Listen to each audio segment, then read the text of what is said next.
I'm Dr. Vinay Nambiar, practicing at Siddharth Hospital, Uttam Nagar, New Delhi. I'm a physician, diabetologist, cardiologist. Today, I'll be giving you a latest update in hypertension. So, as per WHO, nearly 63% of total deaths in India are due to non-communicable diseases, of which 27% are attributed to CVD, which affects 45% people in the age group of 40 to 69. Raised blood pressure is among the most important risk factors for CVDs. Moreover, it remains poorly controlled due to low awareness about hypertension, lack of appropriate care through primary care, and poor follow-up. In India, the prevalence has gone up over 30 years to 38% in men and 32% in women, from the earlier existing 29% in men and 28% in women, respectively, as per WHO.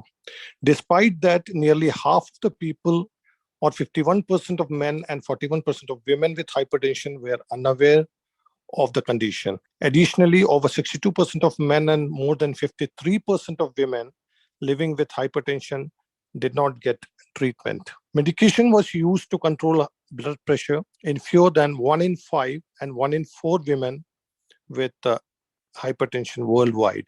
This is as per WHO Lancet 2021. International Society of Hypertension, ISH, has released the ISH 2020 guidelines, where the inclusion of optimal and essential treatment paradigms attempts to address the issue that in resource-poor settings, where optimal care refers to evidence-based standard of care, and whereas essential standard refers to minimal standards of care to allow specifications of essential standards of care for lower settings. The AHA-ACC has released a scientific statement in 2021 offering new guidance for management of stage 1 hypertension among patients with low ASCVD risk. Among low ASCVD risk, that is no ASCVD for 10-year or 10-year CVD risk of less than 10%. That is what we call as low risk.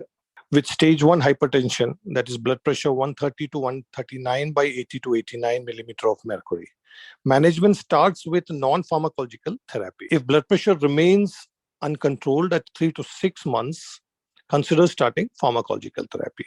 And as per the new guidelines, in the ARDS also, the drug metoprolol has been proven of good use. Lowering systolic blood pressure targets down to the 110 to less than 130 mmHg range substantially reduced CV adverse effects in the STEP randomized trial, affirming the sprint findings for an older Chinese population. Among some 8,500 patients aged 60 to 80 in China, the intensive target trimmed 26% of the composite CV risk.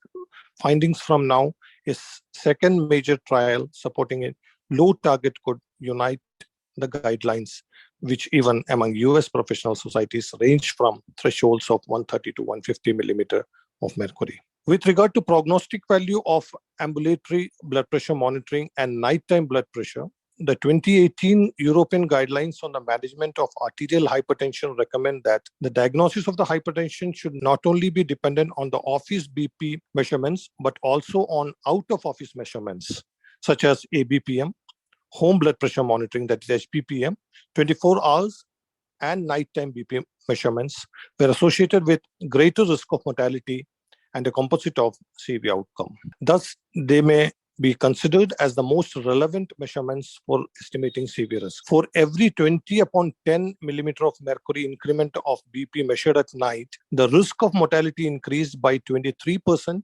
and the risk of cardiovascular events by 36%.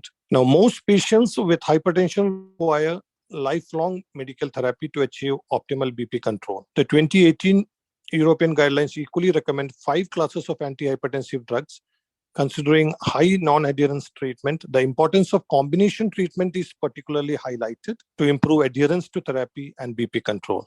Therefore, 2018 European guidelines recommend, especially in the context of lower BP targets, to start antihypertensive therapy with an initial dual fixed dose combination of ACE inhibitor or ARB plus an additional drug of CCB, that is calcium channel blocker or diuretic. Since early July 2018, products containing valsartan have been recalled worldwide. The reason is the detection of a known carcinogen, that is N-nitrosodimethylamine, NDMA, which can be found in candesartan, irbesartan, losartan, olmesartan, and valsartan. NDMA has been classified by the WHO, International Agency for Research on Cancer, to be carcinogenic in humans. If 1 lakh patients would have been received NDMA containing valsartan every day for 6 years in the highest dose, it could result in 22 additional liver cancers over the lifetime of these patients. The presence of NDMA in these drugs could lead to 8 additional cancer cases in 1 lakh patients if they had taken the highest daily dose over 4 years. Valsartan recall accompanied by a significant increase in the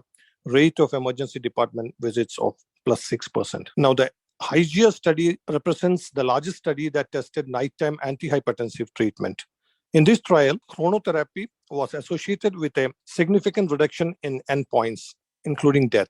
The HYGEA chronotherapy trial tested whether nighttime therapy in comparison to usual upon awakening hypertension therapy exerts a favorable CV risk reduction or not. The largest study included of 19,084 hypertensive patients during an average follow-up of 6.3 years, where 1,752 participants experienced the primary CV outcome. An ambulatory BP measurement was performed for 48 hours to collect data on how BP differed during sleep. The RR reduction for CV events was significantly improved for nighttime treatment when compared with awakening treatment. That's all for the latest update on hypertension. Thank you.